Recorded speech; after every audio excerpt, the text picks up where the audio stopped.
I'm making this video for the third time now because I'm using my phone as a camera and somebody called me on the video and like half of the video didn't have a sound at all. So I'm gonna go straight to the chart. As you can see here, I'm on Bitcoin chart. I'm gonna go over the long that I took yesterday, as I said 15 times already. And we were chopping for a while, but my bias is bullish because there is a lot of liquidity on the upside that was not taken. Now if I go to the 15 minutes, as you can see here, if you ask yourself, okay, the Friday price action did all this bullish move, but it didn't manage to take this liquidity to the upside, if you look from the left, and what it did actually is made a relatively equal highs here, and then it came back down and took some internal liquidity. Then if you ask yourself, okay, cool, this is weekend, where is the liquidity now at this moment? You can obviously see that there is a wick here that price reacted off of like 5 or 6 times. So you can obviously see there is liquidity above that wick, and if you really want to be precise, this wick was made out of reacting to this area here. So if I want to be precise, I'm gonna put a line here. I'm gonna be like, there is liquidity above that line. Now at this moment, I'm bullish. I want to see this highs here be taken. But what I have to do, I have to wait for this liquidity here to be swept and look for the reaction, not a close, not a wick, but reaction. I need acceptance above that price so I can be confident the price is gonna go and take this highs here.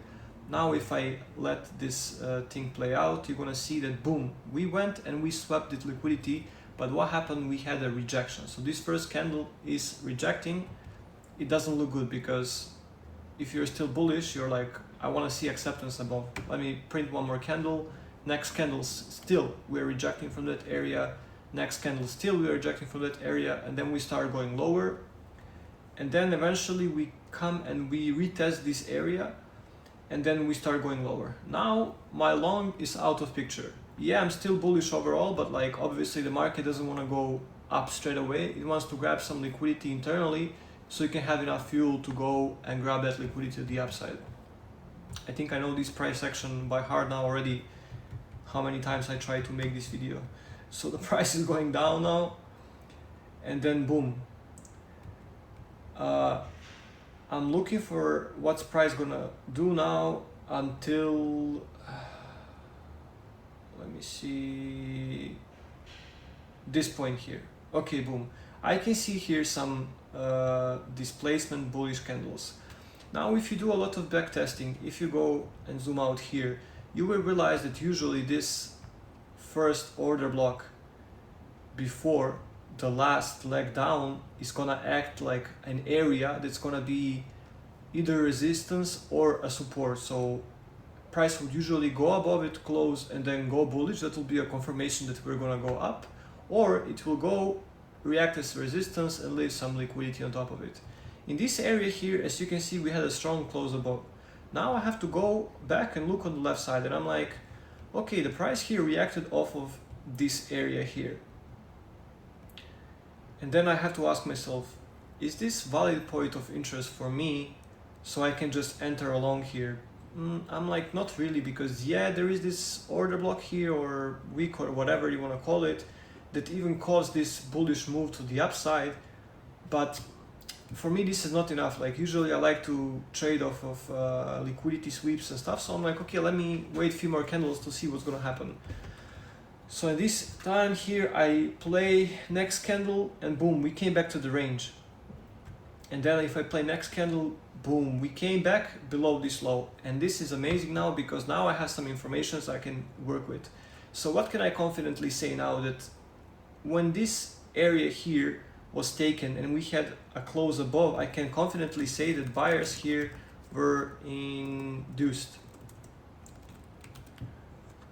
Why can I say that again? Big bullish candle above this order block, buyers are entering their long positions here. Now what can else I confidently say is that when the price came back down and closed below this low here, I can say that buyers now are trapped. Why am I saying that? Because all the buyers that entered the long after closure above this order block, they're gonna be placing their stop losses below this line here. So what can I say now is that buyers are induced and buyers are trapped. Now at this particular point, the price can either go bullish or bearish, to be honest, like, because this sweep here was enough fuel for the price to go down if it wanted to, or what else can happen is that buyers were induced, buyers were trapped, and now we can go up. So what I'm gonna do now, I'm gonna wait again. So if I let the next candle play, boom, nothing significant happened, boom, boom, boom, boom, boom.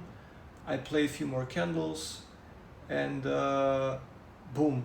Now we're closing above this area here. Now for me, this is a 100% confirmation that we're gonna go up. Why? Because if the buyers were induced here, liquidity was taken, buyers were trapped here, their stop losses were taken, why would price go up again so it can go back down? It makes no sense, because theoretically there is no liquidity above this high here, literally. So now I can be confident and open my long here. If I open my long here, I can put my stop loss either here or either here. This order block you wanna see respected, but just to give it a little bit of more room, I'm gonna put my stop loss here. And what I'm gonna target? I'm gonna target these relatively equal highs that we mentioned before. We just started to rain. Look at this. Looks amazing, to be honest. Anyway, and then if I let this price action happen, right here when the Monday opened, boom, we achieved our TP. Risk to reward should be 1 to 3, I think here. Yeah, exactly, 1 to 3, and boom. Now, what did you learn from today's video besides how important is liquidity? You learned that you have to be, first of all, patient, and second of all, you need to not be married to your idea and to your first bias, because for me, I was bullish here. If I was strictly bullish here and I'm like, yo, I have to open the long here, I would probably get induced here somewhere, because yes, I know that eventually the price is gonna take this liquidity to the upside, but maybe it wants to do something else. Like, as you can see here, this was just buyers induced, and then below these lows buyers were trapped, and now we can go higher. And also, what else can you learn here is, although your first idea was invalid, don't lose confidence later on in your overall bias, because if I was scared here to open the trade, I will miss the trade, because yeah, first time I wanted to go long, it didn't work out. It doesn't mean the second time it's not gonna work, because now in the second example I have much more confirmations, so I can open long.